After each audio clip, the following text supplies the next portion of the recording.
Como se desenvolve a inteligência? Como se constrói conhecimento?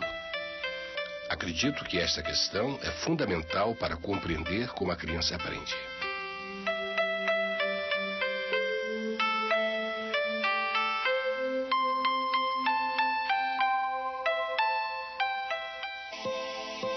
Foi olhando para um pardal albino, aos 11 anos de idade, que Jean Piaget decidiu tornar-se um cientista. Nascido em 9 de agosto de 1896, na Suíça, Piaget foi sempre uma criança precoce. Interessado em ciências naturais, doutorou-se com uma tese sobre moluscos. A biologia é a chave para ajudar a resolver uma questão: como o ser humano conhece o mundo. Nós somos dotados de razão. Mas a razão é só uma potencialidade e precisa ser desenvolvida no decorrer da vida. Os estudos de Piaget o levam ao laboratório de Alfred Binet, em Paris. Lá pode observar as crianças de uma escola primária durante a aplicação de testes psicológicos. O que mais me fascina é observar os erros que as crianças cometem ao procurar uma solução para os problemas. Há uma lógica no erro. Entender esta lógica passou a ser o centro do trabalho de Piaget. Seus estudos de psicologia genética o tornam mundialmente conhecido por volta de 1920. Seus primeiros livros sobre a linguagem e o pensamento da criança são amplamente difundidos. Ele coloca em evidência que a lógica da criança não apenas se constrói de forma progressiva, como também se dá de uma maneira diferente da do adulto.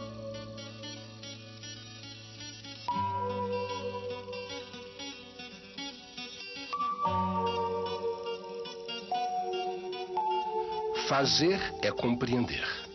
Por isso, a aprendizagem é uma construção.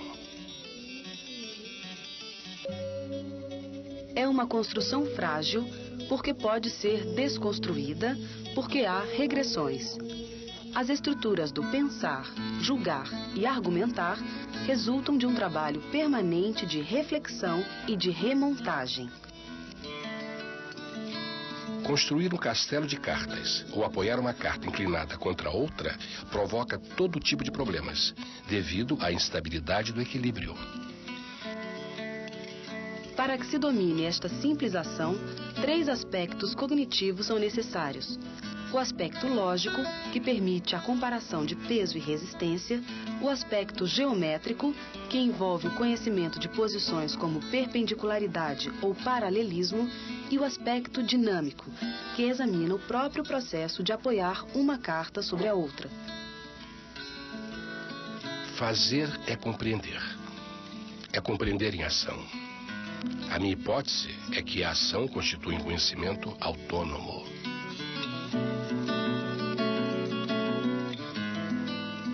Para Piaget, o conhecimento é uma tomada de consciência, que se dá a partir dos resultados da ação, através da análise dos meios empregados e dos mecanismos inconscientes da ação.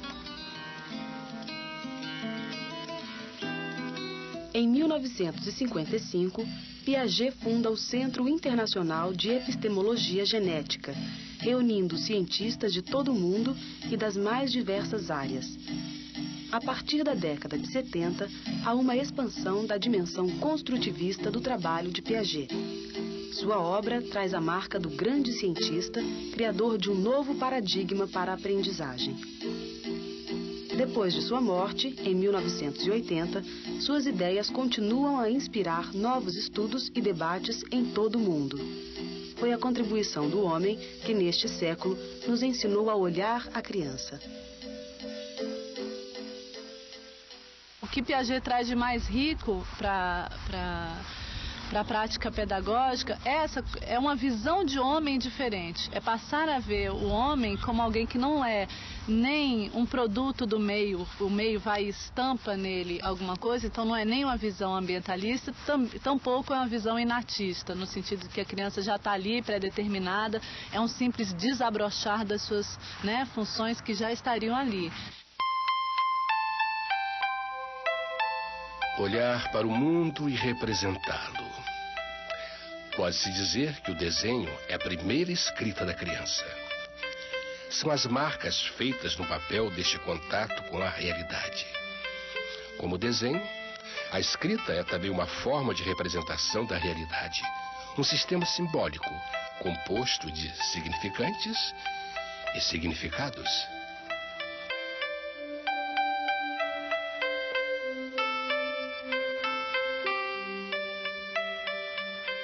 Um dos primeiros problemas enfrentados pela criança para desvendar a escrita é compreender aquelas marcas sobre o papel e o que elas representam. Um obstáculo importante é compreender que os traços feitos no papel simbolizam os sons da fala, sons que representam nomes de coisas e de pessoas da realidade da criança. Ao contrário dos desenhos, os sons e a escrita não têm semelhança com o objeto que representam. A criança já chega à escola com alguma hipótese sobre a língua escrita. Ela está exposta a muitas informações visuais, placas, livros, sinais. O trabalho do professor é perceber a hipótese de cada criança e propor desafios. Quando a criança faz o próprio desenho e escreve o seu nome, a representação se transfere do desenho para a palavra. É uma etapa importante no processo de construção da linguagem. A criança escreve o nome e constrói a primeira hipótese silábica. Estas letras significam um som, o som do meu nome. Utilizar a grafia desses sons para representar outros sons, outros objetos, passa a ser a construção seguinte. A criança caminha para a etapa silábico-alfabética.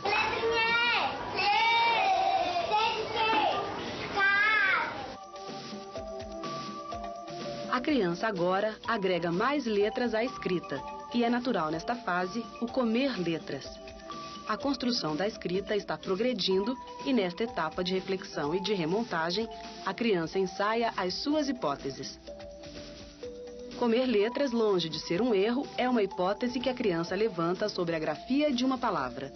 É uma certa forma de compreender a escrita, de interagir com as palavras. Papai, que mais? Que pato, que mais? Há um caminho individual na construção da escrita como objeto de conhecimento. Para o construtivismo piagetiano, é preciso criar sempre situações novas e expor a criança a atos de leitura e escrita, habituando-a a práticas cotidianas, como a leitura de jornais, revistas, livros, bulas e receitas.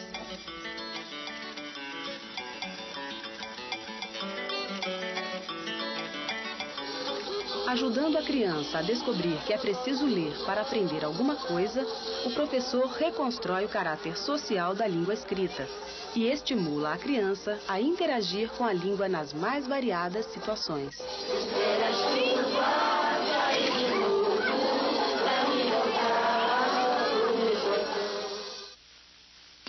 O professor precisa compreender que ele não é o único que sabe na sala de aula.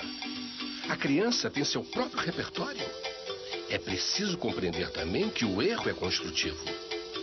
É através do erro que se constrói o conhecimento.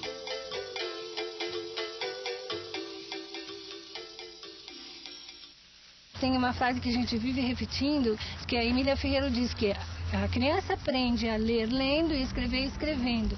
O que a escola normalmente fazia, a escola tradicional, retirava da criança esse domínio, que já vem antes dela entrar na escola, e colocava treinos gráficos e motores, e que fazia com que, ao invés de fazê-la ler e escrever como normalmente ela poderia, bloqueavam esse processo de uma forma mecânica. 1, 2, 4, 5, 7, 8, 10, 11, 12.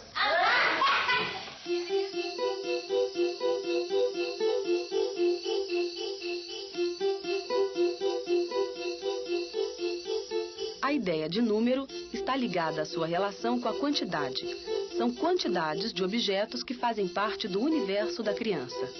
1, 2, 3, 4. Representar quantidades é fazer uma representação matemática da nossa cultura. São objetos do nosso universo que podem ser juntados, empilhados, enfileirados e separados. As operações matemáticas são as representações destas mudanças.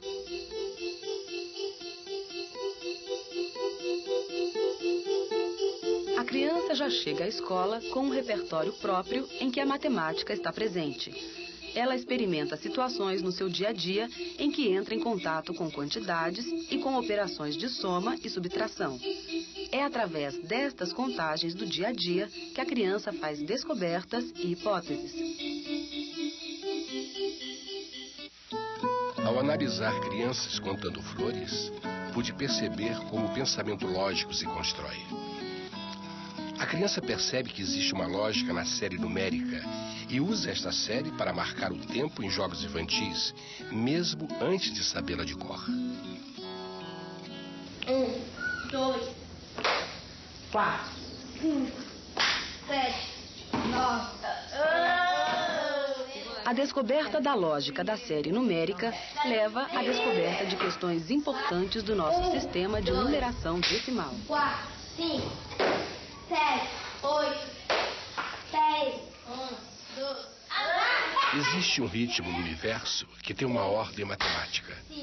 Perceber este ritmo, esta ordem lógica, ajuda a ampliar os limites da mente racional.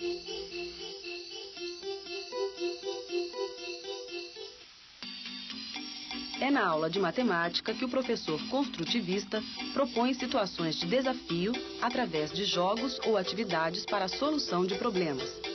E quanto mais o professor conhecer seus alunos, mais ele vai descobrir como os alunos interagem com o mundo dos números. É descobrindo este processo cognitivo que o professor também aprende a ensinar melhor.